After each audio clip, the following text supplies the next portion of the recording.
កុំឲ្យមានការសោកស្ដាយនៅពេលដែលយឺតពេលបាត់ទៅហើយឪពុកម្ដាយមួយចំនួនសម្ដែងការសោកស្ដាយខ្លាំងមែនទែនព្រោះនៅក្នុងអតីតកាលគាត់ខិតខំប្រឹងប្រែងរកស៊ីខ្លាំងពេកខិតខំរកលុយពីព្រឹកដល់យប់ដើម្បីផ្គត់ផ្គង់គ្រួសាររបស់គាត់ប៉ុន្តែនៅក្នុងការខិតខំប្រឹងប្រែងទាំងអស់នោះគឺគាត់បានភ្លេចរឿងមួយដ៏សំខាន់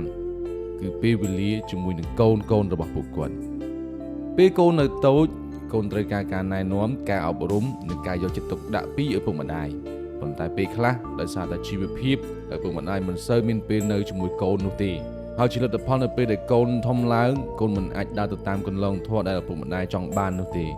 ក្មេងខ្លះទៅជាក្មេងដែលទំនើងក្មេងដែលមានចរិតកោងកាចមិនស្គាល់ចាស់ទុំមិនមានសណ្ដាប់ធ្នាប់និងមិនសូវមានសិលធម៌នៅក្នុងការនិយាយស្ដីអញ្ចឹងទៅពេលឃើញបែបនេះឪពុកម្ដាយជាច្រើនមានវិបដិសារីខ្លាំងមែនទែនព្រោះគាត់ទើបតែដឹងថាការខិតខំប្រឹងប្រែងរកលុយតែមួយមុខមិនអាចធានាអនាគតកូនបាននោះទេកូនត្រូវការលើសពីអាហារសម្ភារៈគឺកូនត្រូវការការអប់រំល្អការណែនាំល្អនិងបរិយាកាសល្អនៅក្នុងការរីកចម្រើនថ្ងៃនេះប្រសិនបើឪពុកម្ដាយមួយចំនួនកំពុងព្រួយបារម្ភអំពីកូនរបស់ខ្លួនកូនដែលរៀនយូរឆ្នាំហើយតែមិនទាន់ចេះអានមិនទាន់ចេះសរសេរ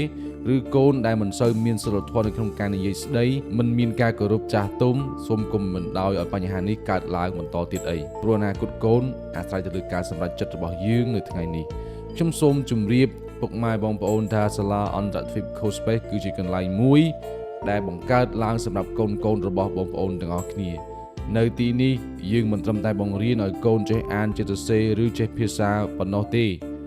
ប៉ុន្តែយើងផ្ដោតសំខាន់ទៅលើការបណ្ដុះវិន័យសិលធម៌ការគោរពចាស់ទុំនិងការអភិវឌ្ឍបុគ្គលិកលក្ខណៈរបស់កូនរបស់លោកអ្នកផងដែរគ្រូរបស់យើងយកចិត្តទុកដាក់ទៅលើសិស្សម្នាក់ជួយណែនាំជួយបង្រៀននិងជួយអភិវឌ្ឍសមត្ថភាពរបស់កុមារឲ្យរីកចម្រើនទៅតាមសមត្ថភាពពិតប្រាកដរបស់ពួកគេ